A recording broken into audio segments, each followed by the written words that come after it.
ಇವಾಗೆಲ್ಲ ಆರ್ಚ್ ಮಾಡಿದ್ದಾರೆ ಇಲ್ಲಿ, ಮೊದಲೆಲ್ಲ ಇರಲಿಲ್ಲ.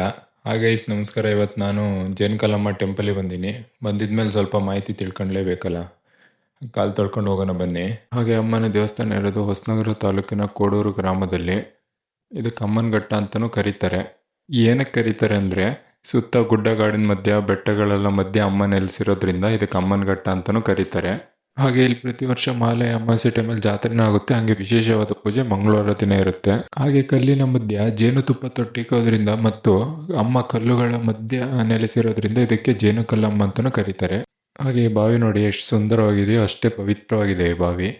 ಹಾಗೆ ನಾನು ದಡಬಡ ಅಂತ ಹತ್ಕೊಂಡು ಸೀದಾ ಬೆಟ್ಟದ ಮೇಲೆ ಹೋದೆ. ಹೋಗ್ತಾ ಸ್ವಲ್ಪ ಮಾಹಿತಿನೂ ತಿಳ್ಕೊಳ್ತಾ ಹೋಗೋಣ.